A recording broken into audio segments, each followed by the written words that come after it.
أعوذ بالله من الشيطان الرجيم بسم الله الرحمن الرحيم من كفر بالله من بعد إيمانه إلا من أكره وقلبه مطمئن بالإيمان ولكن من شرح بالكفر صدرا فعليهم غضب من الله ولهم عذاب عظيم ذلك بأنهم مستحب الحياة الدنيا على الآخرة وأن الله لا يهدي القوم الكافرين أولئك الذين طبع الله على قلوبهم وسمعهم وأبصارهم وأولئك هم الغافلون لا جرم أنهم في الآخرة هم الخاسرون ثم إن ربك للذين هاجروا من بعد ما فتنوا ثم جاهدوا وصبروا إن ربك من بعدها لغفور رحيم. نننی درس کی ان شاء اللہ العزیز سورۃ نحل پارہ نمبر 14 رکوع نمبر 14 آیات نمبر 106 7 8 9 10 پنځه آیاتونه چې نو هغه ویلی کیږي. اوس دې آیات کې الله جل جلاله فرمایي من کفر بالله من بعد ایمانه، چا چې انکار وکړو کفر وکړو په الله من بعد ایمانه وروسته د خپل ایمان راوړلو نه د الله باندې ایمان راوړلو نه الا من اکره وقلبه مطمئن، البته هغه څوک سوا د هغې چا نه چې هغه مجبوره کړی شولو او د هغه زړه چې دی نو هغه مطمئن وي په ایمان سره، ولکن من شرح بالکفر صدرا فعلیهم غضب من الله، لیکن هغه څوک چې د هغوی چې دی نو زړه کولاو وي سینې چې نو هغه کولاو وي په خپل کفر باندې، نو په دغې کسانو باندې د الله د طرف نه غضب دی، ولهم عذاب عظیم او د دوی دپاره عذاب دی ډیر لوی. د متعلق لیکلی دی چې مکه مکرمه دور دا ډیر سخت چې نو هغه د امتحانونو دور ولو، څومره چې چا هم ایمان راوړو ټولو ته به چې نو هغه مختلف طریقې سره تکالیف رسېدل. شروع کې چې نو هغه ایمان حضور علیه الصلاة والسلام نو نبی علیه الصلاة والسلام دپاره الله سبب د هغه تره ابو طالب صاحب جوړ کوم. حضرت ابوبکر صدیق رضی الله تعالی عنہ دغه خاندان او خلکو به دغه د خاندان ډېر هغه تسنوي. دغه شانتې چند صحابه داسې ول چې د هغوی کمزوري ول څوک یې دومره ول نه نو د هغوی ته بې تحاشه چې دی نو هغه تکلیفونه ورسېدل. لکه دا چې نو هغه آیات وایي حضرت عمار رضی الله تعالی عنہ د هغوی والد صاحب حضرت یاسر رضی الله تعالی عنہ د هغوی والده چې نو هغه صاحبه حضرت سمیه رضی الله تعالی عنہ حضرت بلال رضی الله تعالی عنہ حضرت نو خباب رضی الله تعالی عنہ او دغه شانتی چې نو هغه حضرت صہیب رضی الله تعالی عنہ دی حضرت چې کله ایمان راوړو نو د مکې مشرکانو چې نو هغه کافرانو دی ونیول او دوی ته بې تحاشه چې نو هغه تکلیفونه ورسول. حضرت بلال رضی الله تعالی عنہ به تاسو واقع چې نو هغه څوک کرته اورېدلی، حضرت خباب رضی الله تعالی عنہ د هغوی واقع چې هغه تاسو اورېدلی چې حضرت عمر رضی الله تعالی عنہ دې تپوس وکړو نو هغه امیر المؤمنین زه به څه ویم، خو زما د املا چې دی نو هغه تاسو ګورئ دا ټول چاڼ شوي د دې تکالیفو. دغه شان دی کې نو هغه حضرت نو هغه یاسر رضی الله تعالی عنہ دی چې کله کافر ونیو نو د مکې مشرکانو والا بهتر څه چې نو هغه سزاګانې ورکوي چې تا کومه کلمه ایمان دی د دې کلمې نه چې نو هغه واوړه هغه وی دا خو کېدی نشي. دغه ظالمانو چې نو هغه یو سیخ وسپنۍ ګرمه کړه او د هغه په یوه سترګه کې وټومبله، هغه سترګې چې نو هغه وچاودله وی اوس دا بله سترګه او نور وجود چې نو هغه بچ کړه د دې ایمان نه چې نو هغه واوړه. حضرت یاسر رضی الله تعالی عنہ ورته وفرمیل داسې چرته چې نو هغه هم نشي کېدی. دویم چې نو هغه بیا یې دغه شانتې وکړلو او دویمه سترګې چې نو هغې کې وله ګرم سیخ ومنډلو، دویمه سترګې چې نو هغه هم شهید شوله او بیا یې د هغې نه وروسته چې نو هغه په نیزو په دې والو ان تر دې چې شهید شو. د دین اسلام د دین دپاره د ټولو نه وړاندبنی شهادت حضرت چې نو هغه یاسر رضی الله تعالی عنہ ته رسېدلی او دی په دې چوړ باندې چې نو هغه شهید شو. بیا د دونه وروستو د کور والا حضرت سمیه رضی الله تعالی عنها چې دی نو هغې راویستله. اوس چې کله هغه راویستله نو د هغې ته یې هم دقه شانتې وویې چې ته څه وکړه د خپل ایمان نه واوړه. هغې دا چېرته هم نشي کېدی چې زه د خپل ایمان نه چې دی نو هغه واوړم. نو چې کله ورته د هغې دقه شانتې وویلو دې بدبختو چې دی نو هغه د هغه یو وخت په چې دی نو هغه حالانکې ښځه ذات وه او د عربو چې دی نو هغه بعضې خبرې چې دی نو هغې ډېرې د چې نو هغه د ادب او احترام هم ولي، خو چې کله په دغې تیش کې راغلو نو د یوې خبرې خیال یې ونه ساتو. د حضرت سمیه رضی الله تعالی عنها یو وخت په چې دی نو هغه د اوښ پورې یې وتړله، بله خپې وله په بل اوښ پورې وتړله او دواړه اوښان چې دی نو هغه په مختلف سمت باندې چې دی نو هغه روان کړو او د دغې سره ابو جهل بدبخته دی چې دی نو هغې بلکل په شرمګاه باندې چې دی نو هغې ووال او په منځ باندې چې دی نو هغه دوه شوه او شهیده شوله. دین اسلام کې د زنانو کې چې دی نو هغه د ټولو نه وړاندې شهادت دې ته میلاو شوی دی او په دین اسلام په اعتبار سره د دې دویم نمبر شهادت ولو. نو کله چې داسې وشولو حضرت عمار رضی الله تعالی عنه د دوی زوی و، د ډېر لوی چې نو هغه درجې صحابي دی. حضور علیه صلات وسلام چې نو هغه متعلق د ده چې نو هغه حضور علیه صلات وسلام ډېر فضایل ذکر کړی دی. بهرحال نو عمار رضی الله تعالی عنه چې کله دغه منظر ولیدلو نو ده ته یې ویې ته د خپلې کلمې نه واړه نو د هسې د هغوی نه د بچاو دپاره چې دی نو هغې کلمه کفر یې وویله. اوس چې کله دغه وویله نو دی ډېر زیات چې نو هغه بیا پریشان و حضور علیه صلات وسلام نه رالو. نو چې کله نبی علیه صلات وسلام له راتلو چا د هغې نه مخکې حضور علیه صلات وسلام ته وویې چې عمار چې نو هغه د کلمې نه وختېدو،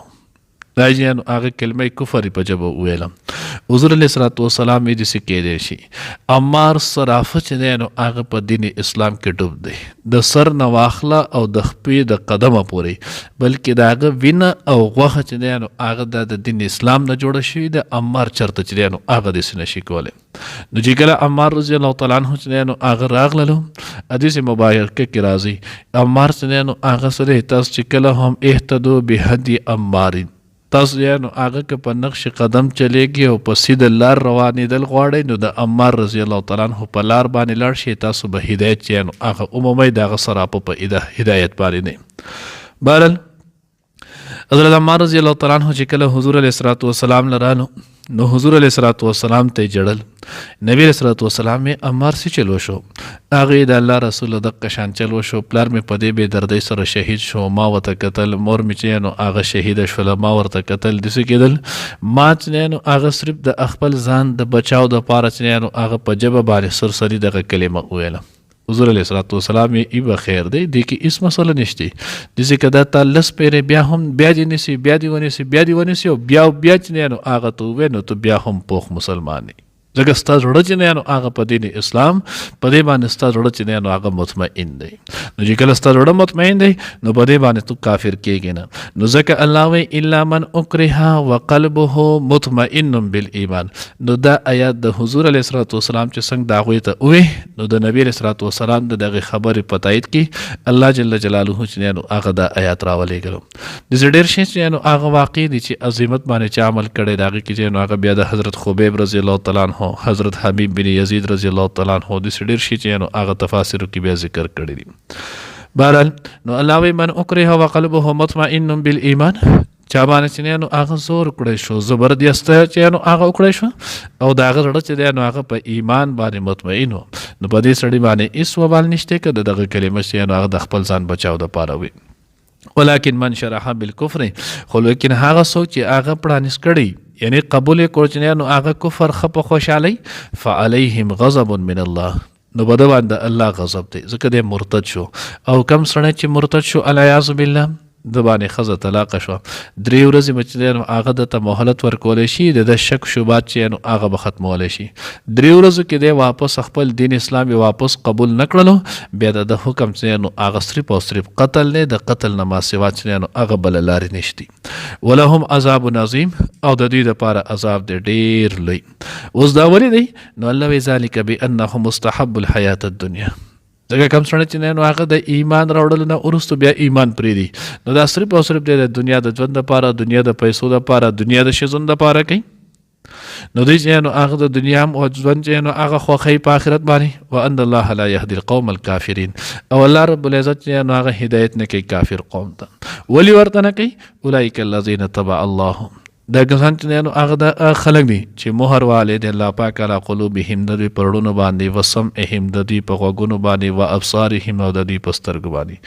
ولی په وهلی دی؟ نو وجه دا چې دوی چې نو هغه اعمالو کې دومره ننوتل، د هغې په وجه دومره چې نو هغه بدبخته شول چې الله رب العزت د دوی نه د ایمان د راتلو چې کم ذرایع وي هغې ولا ټولې چې نو هغه بندې کړ دي.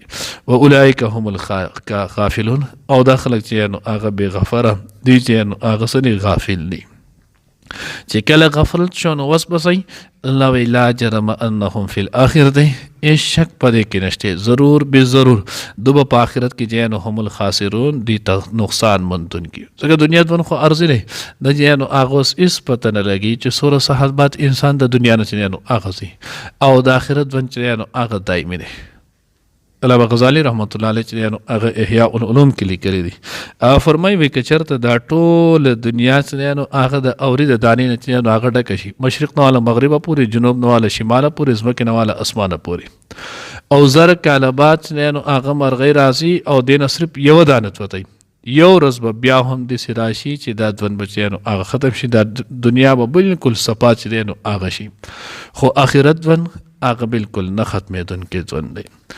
ثم ان ربك للذين هاجروا من بعد ما فتنوا ثم جاهدوا وصبروا. اوس دې آیات کې بیا الله وایي بېشکه ستا رب چې نو هغه د هغې کسان دپاره چې د هغوی هجرت وکړلو، وروسته چې نو هغې نه چې د هغوی ازمیښت وشو، مصایبو کې چې نو هغه مبتلا شول، او دوی د دغې نه وروسته بیا چې نو هغه څه وکړلو؟ هجرت یې وکړو، ځکه فتح مکې پورې هجرت چې نو هغه فرض ولو.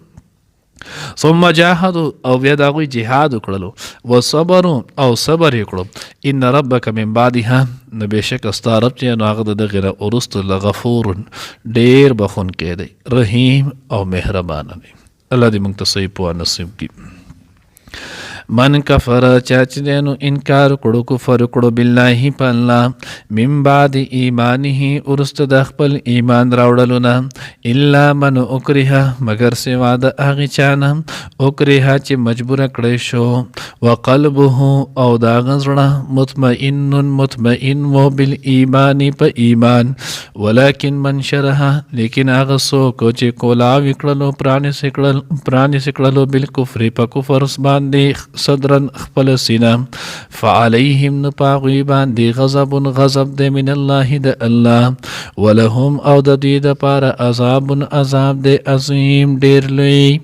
ذلک بانهم، دا ځکه چې دوی استحبوا الحیات الدنیا، خوښ کړو چې نو ژوند د دنیا، علی الاخرة، په آخرت،